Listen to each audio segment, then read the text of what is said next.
नमस्कार साथियों, singer digital education में मैं शुभम आप सभी लोगों का हार्दिक स्वागत करता हूं। आज की वीडियो में हम बात करेंगे प्रोग्रामर के जॉब प्रोफाइल के बारे में। साथियों, आरपीएससी प्रोग्रामर की भर्ती लगभग अप्रैल के अंदर डिक्लेयर हो जाएगी। ये मुझे उम्मीद है कि अगले महीने यह ऑन द फ्लोर आ जाएगी। हम इस बारे में पहले भी बात कर चुके हैं। इसके अलावा मैं आप लोगों को ये बता चुका हूँ कि 2013 के बाद 2023 में ये भर्ती आने वाली है, यानी कि लगभग 10 सालों का गैप इस भर्ती में हो चुका है। तो जिन लोगों का सिलेक्शन 2013 में कुछ ही मार्क्स से रह गया था, वो लोग भी इस भर्ती का बेसब्री से इंतजार कर रहे हैं, तथा इस 10 सालों के पीरियड में सीएसआईटी के जो भी लोग ग्रेजुएट हुए हैं वो सभी भी इस भर्ती का बेसब्री से इंतजार कर रहे हैं। साथियों, इस भर्ती के बारे में हम कुछ जनरल क्वेश्चंस आए थे कि इसकी जो प्रोफाइल है वो क्या रहती है।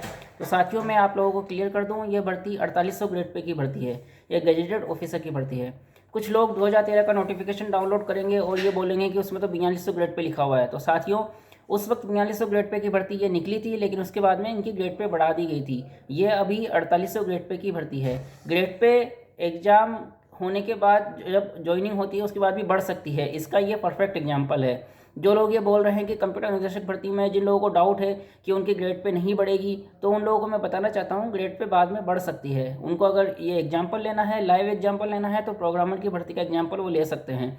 ये 4200 ग्रेड पे के ऊपर भर्ती निकली थी, उसके बाद में इसका ग्रेड पे बढ़ा के 4800 कर दिया गया था।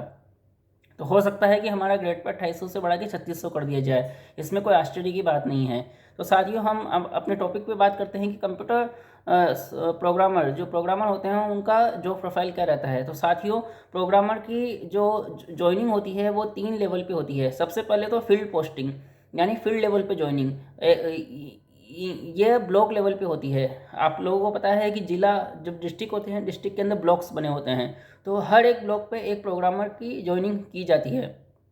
उसका जो रोल रहता है वो यह रहता है कि उसके उस ब्लॉक में जो भी आईटी का इंफ्रास्ट्रक्चर है उसका वो हेड होता है। यानी कि उस ब्लॉक में जितने भी ई मित्र वर्क कर रहे हैं वो प्रॉपर गाइडलाइन के अकॉर्डिंग वर्क कर रहे हैं नहीं कर रहे हैं, उन सब की वो मॉनिटरिंग करते हैं। वो ई मित्र के ऊपर रूल और रेगुलेशन को फॉलो करने के लिए उनके ऊपर फाइन भी लगा सकते हैं, उनकी प्रॉपर मॉनिटरिंग करते हैं। इसके अलावा उस ब्लॉक के अंदर जितने भी आईए सूचना सहायक होते हैं उनको भी वो मॉनिटर करते हैं। साथियों, उन वो खुद कुछ नहीं करते हैं, लेकिन वो इन सबसे अपने काम करवाते हैं। यानी कि ये लोग अपना काम प्रॉपर तरीके से करते रहें, और जो आईटी का इंफ्रा है ब्लॉक का, वो प्रॉपर इन्हीं के अंडर में, प्रोग्रामर के अंडर में ही रहता है। तो वहाँ एक प्रोग्रामर की अच्छी रेपुटेशन होती है। प्रोग्रामर की इसके अलावा जो दूसरी पोस्टिंग होती है वो है डिस्ट्रिक्ट लेवल पे। डिस्ट्रिक्ट लेवल पे एनालिस्ट कम प्रोग्रामर भी होते हैं, उनकी भी पोस्टिंग होती है। इसके अलावा वहाँ प्रोग्रामर की भी पोस्टिंग होती है। एनालिस्ट कम प्रोग्रामर जो होते हैं वो प्रोग्रामर के साथ एसोसिएट रहते हैं, और वो प्रोग्रामर फिर ब्लॉक लेवल के साथ एसोसिएट रहते हैं। यानी कि उनका काम उस डिस्ट्रिक्ट के अंदर जितने भी ब्लॉक्स आ रहे हैं वहाँ जो भी आईटी का वर्क हो रहा है उनको सुपरवाइज करना रहता है। इसके अलावा जो तीसरी ड्रीम पोस्टिंग जिनको कहा जाता है कोर वर्क जहाँ पे होता है वो डीओआईटीसी में होता है। वहाँ पे सॉफ्टवेयर डेवलपमेंट होते हैं, वेबसाइट डेवलपमेंट होती है, और आईटी का जो भी न्यू इनोवेशन हो रहा है वहाँ पे राजस्थान गवर्नमेंट का वहाँ होता है। वहाँ प्रोग्रामर की वहाँ भी पोस्टिंग होती है। वहाँ एसीपी एनालिस्ट कम प्रोग्रामर की भी पोस्टिंग होती है। वहाँ उनका काम कोर आईटी का रहता है। वो कुछ डेवलपमेंट का काम भी वहाँ चलता रहता है। इसके अलावा मॉनिटरिंग का काम भी वहाँ चलता रहता है। इसके अलावा जो अदर डिपार्टमेंट्स होते हैं जैसे मेडिकल हुआ, एग्रीकल्चर हुआ, वहाँ भी प्रोग्रामर का पोस्टिंग की जाती है। वहाँ पे भी उनका वर्क आईटी से रिलेटेड जो भी टास्क होता है उनको मॉनिटर करने का रहता है। सो साथियों, मैं एक चीज़ क्लियर कर दूं, यहाँ प्रोग्रामर जहाँ पर भी होते हैं वहाँ वहाँ वो एक अट्रैक्शन, सेंटर ऑफ अट्रैक्शन रहते हैं, क्योंकि उनके पास कुछ पावर्स होती हैं। पावर ये गजेटेड ऑफिसर की, पहले तो बात तो ग्रेड पे गजेटेड ऑफिसर की है। इसके अलावा उनको एक ऐसी इस तरह की पावर्स दी जाती हैं, तो इस वजह से जो सूचनाएं हैं, जो इन्फॉर्मेशन है, उनका एक्सेस उनके पास रहता है, और उनके एक अपने अधिकारियों के बीच में एक अलग ही रेपुटेशन रहती है। इस वजह से प्रोग्रामर को एक ड्रीम जॉब माना गया है, क्योंकि जितनी भी सूचनाएं होती हैं, अलग अलग स्कीम्स हुई, अलग अलग योजनाएं हुई, उन सूचनाओं का उनके ऊपर सीधा सीधा उनका सुपरविजन रहता है। इसके अलावा फील्ड के अंदर जो भी ऑफिसर्स वर्क कर रहे हैं, आईए हुए और ई मित्र वगैरह हुए, ये सब प्रोग्रामर के अंडर में आते हैं। इसके अलावा साथियों में सैलरी की अगर बात करूं तो आप भी जानते हैं 4800 ग्रेड पे के ऊपर अप्रोक्सीमेटली 50,000 60,000 के आसपास की सैलरी उनको स्टार्टिंग में मिल जाएगी। इसके अलावा साथियों एक अच्छी चीज़ यह है कि यह आरपीएससी भर्ती को ऑर्गेनाइज करा रहा है। इसके अंदर कोई इंटरव्यू भी नहीं है, यानी ओनली एक रिटन एग्ज़ाम लगेगा। आपको कोई प्री नहीं देना, कोई मेन नहीं देना, ओनली एक रिटन एग्ज़ाम है, उसको क्लियर करके ही आप 4800 ग्रेड पे की जॉब पा सकते हैं।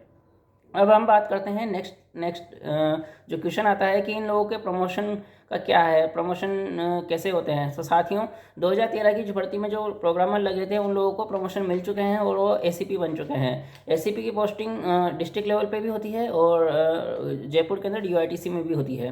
रैंक के हिसाब से डिपेंड करता है, साथ में आपके इंटरेस्ट के हिसाब से भी डिपेंड करता है आप कहाँ पोस्टिंग लेना चाहते हैं। साथियों इसके अलावा हम अगर सिलेबस की बात करें तो सिलेबस के अंदर इसमें 2 पेपर होंगे। 2 पेपर के अंदर पहला पेपर जो होता है उसमें 20 से 25 क्वेश्चन रीजनिंग, डेटा इंटरप्रेशन और करंट अफेयर्स, ओनली 20 से 25 क्वेश्चन इसके आते हैं। इसके अलावा सारा जितना भी मटेरियल है पेपर 2 का हुआ चाहे पेपर 1 का रेस्ट ऑफ द पार्ट हुआ, ये सब कोर आईटी से रिलेटेड चीज़ें आती हैं। उनमें जैसे पेपर फर्स्ट में डीबीएमएस आता है, डाटा कम्युनिकेशन आता है और नेटवर्किंग के क्वेश्चन आते हैं। इसके अलावा जो पेपर 2 है उसमें सॉफ्टवेयर इंजीनियरिंग आती है, जावा आता है और .NET आती है, C++ इनके क्वेश्चन आते हैं। यानी कि सारा जो इसमें पेपर होता है वो कोर आईटी से रिलेटेड होता है। जो पेपर लेवल की अगर हम बात करें तो पेपर लेवल डिफ़िकल्ट होता है। इस बार जो कंप्यूटर निर्देशक का पेपर आया उसको लेके काफ़ी क्वेश्चन हुए कि पेपर बहुत डिफिकल्ट बना दिया, पेपर बहुत टफ आ गया। तो साथियों मैंने पहले भी कहा था, मेरा तो यही मानना है कि पेपर टफ ही होना चाहिए। और वैसे कंप्यूटर निर्देशक भर्ती का पेपर इतना टफ नहीं था। आप बीटेक लेवल के लोगों को आप किसी पोस्ट पे ले रहे हो तो एटलीस्ट बीटेक लेवल का पेपर तो बनना ही चाहिए ना। इसका मतलब ये थोड़ी है कि पीजीडीसीए वाले भी अगर इसमें फॉर्म भर रहे हैं तो पीजीडीसीए के लेवल का क्वेश्चन पेपर बना के दिया जाएगा। आप लोग किसके साथ कॉम्पीट कर रहे हो? आपके लोग, आप बीटेक लेवल है, एमसीए हैं, बीसीए हैं, इन सब का अगर बीच में कंपटीशन है तो जो अगर पेपर का लेवल अच्छा नहीं रखा जाएगा तो फिर वो उस पेपर का वर्थ ही क्या रह जाएगा। जब सब लोग देख के ही टिक करने लगेंगे तो उसमें कहाँ क्वालिटी एक्सेस हो पाएगी। प्रोग्रामर की मैं जहाँ तक बात करूँ, प्रोग्रामर का कंपटीशन किन से है? प्रोग्रामर का कंपटीशन है पीएचडी करने वाले लोगों से, एमटेक करने वाले लोगों से। बीटेक है, भर तो बीटेक वाले सकते हैं, लेकिन इसका मतलब ये थोड़ी है कि पीएचडी वाले एमटेक वाले नहीं भरेंगे। पीएचडी और एमटेक वाले ही इसमें ज़्यादा अप्लाई करते हैं, वो लोग इनका बेसब्री से इंतजार करते हैं। तो हम ये नहीं कह सकते कि पेपर का लेवल काफ़ी टफ हो गया, हमें तो कुछ क्वेश्चन समझ ही नहीं है, क्योंकि आप लोगों का कंपटीशन पीएचडी करने वालों से है, एमटेक करने वालों से है। तो हमें ये चीज़ हमें क्लियर अपने दिमाग में रखनी चाहिए कि हमें भी उसी लेवल का प्रिपेयर करना पड़ेगा। 2013 का पेपर काफ़ी टफ रहा था। जिन लोगों को उम्मीद थी कि पेपर इजी आएगा वैसा नहीं हुआ, पेपर टफ था और कॉन्सेप्चुअल था। इस बार का पेपर और टफ रहेगा, कॉन्सेप्चुअल रहेगा और ऐसा ही होना भी चाहिए। साथियों मैं इसके बारे में आप लोगों को पहले ही बता चुका हूँ कि मैं प्रोग्रामर के वीडियो लेक्चर्स तैयार कर रहा हूँ और मैं इस प्लेटफॉर्म पे जल्दी ही उनको लॉन्च करूँगा। आप सब लोग उनको एक्सेस कर सकते हैं। आप चैनल को सब्सक्राइब कीजिए, बेल आइकन को हिट कीजिए, जैसे ही वो वीडियोज़ ऑनलाइन होंगे आप लोगों को नोटिफिकेशंस मिल जाएंगे।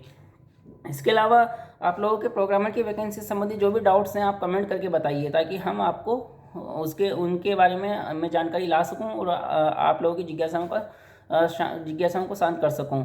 प्रोग्रामर की भर्ती का जो नेक्स्ट वीडियो रहेगा वो इसकी पेपर की स्कीम के बारे में, तथा हम हर सिलेबस को प्रॉपर एक बार ब्रीफ में एनालाइज करेंगे कि किस टॉपिक से कितने क्वेश्चन रहेंगे और हमें उस टॉपिक के अंदर क्या क्या चीज़ें हमें डीपली स्टडी करनी है।